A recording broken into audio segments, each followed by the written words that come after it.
গ্রীষ্মের আগমনে গরমের সঙ্গে বেড়েছে বিদ্যুতের চাহিদা। এছাড়া রমজানে মার্কেট খোলা থাকছে রাত দিন, যাতে বেড়েছে বিদ্যুতের ব্যবহার। গেল শীত মৌসুমে লোডশেডিংয়ের উৎপাত না থাকলেও গ্রাহকদের অভিযোগ, বর্তমানে দিনে ৩ থেকে ৪ বার হচ্ছে লোডশেডিং।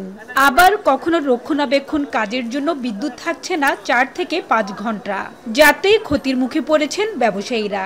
তবে সবথেকে দুশ্চিন্তায় আছেন শীতাতপ নিয়ন্ত্রিত মার্কেটগুলোর ব্যবসায়ীরা। তারা বলছেন, একে তো গরম, তার উপরে কারেন্ট না থাকলে কেনাকাটা করতে আগ্রহ হারান ক্রেতারা।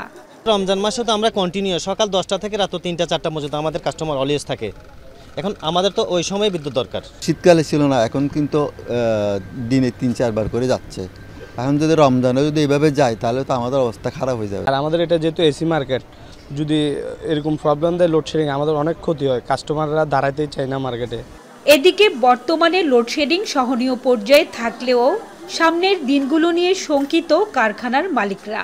তারা বলছেন, একদিকে বিদ্যুতের দাম বেশি, সেই সঙ্গে ঈদ সামনে রেখে বেতন বোনাসের চাপ থাকায় উৎপাদন ব্যাহত হলে মজুরি ও বোনাস দিতে বেগ পেতে হবে তাদের। আমরা লোডশেডিং অ্যাফোর্ড করতে পারি না কোনোভাবে।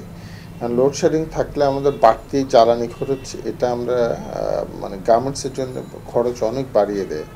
এই রমজান মাসে কিন্তু পোশাক শিল্প সেক্টরে খরচের ব্যাপারটা খুবই বেশি, কারণ 2 মাসের বেতন আছে, একটা বোনাস আছে, ধরতে গেলে এ মাসে 3 মাসের বেতন দিতে হবে। যদিও পিডিবির দাবি, চাহিদা অনুযায়ী বিদ্যুৎ পাওয়ায় চট্টগ্রাম লোডশেডিং মুক্ত।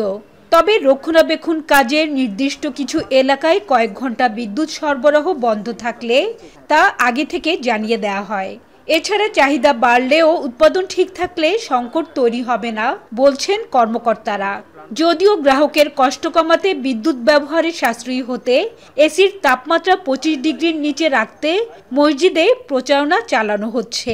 লোডশেডিং আমাদের এখনো হয় না, আমরা এখনো কোনো লোডশেড নাই। যেটা আপনারা পাচ্ছেন সেটা হলো আমাদের শিডিউল মেনটেন্যান্সের জন্য কিছু কিছু ফিডারকে শাটডাউনে আমরা রাখছি। প্রতিদিনই আমাদের প্রত্যেকটা ডিভিশনে কোনো না কোনো ফিডারে কাজ হচ্ছে। এই যে এখন যেহেতু রোজার কিছু সেন্সিটিভ সময় আছে, বিশেষ করে সন্ধ্যার আজানের সময়, ইফতারের সময়, ভোর হচ্ছে সেহরির সময়, তারপরে এই তারাবির নামাজ, ওই সময়গুলোতে আমাদের টিম, প্রত্যেকটা ডিস্ট্রিবিউশন ডিভিশনে আমাদের ইমার্জেন্সি টিম 24 ঘন্টা ডিউটি থাকে।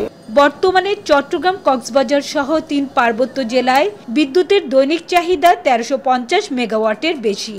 গরম বাড়লে চাহিদা 1500 মেগাওয়াটে দাঁড়াবে বলে মনে করছে পিডিবি। হাজারে শিউলি, এখন, চট্টগ্রাম। একনল হ্যান্ড ওয়াশ 100% প্যারাবেন ফ্রি, তাই নিরাপদ হাতের জন্য আস্থা রাখুন একনলে।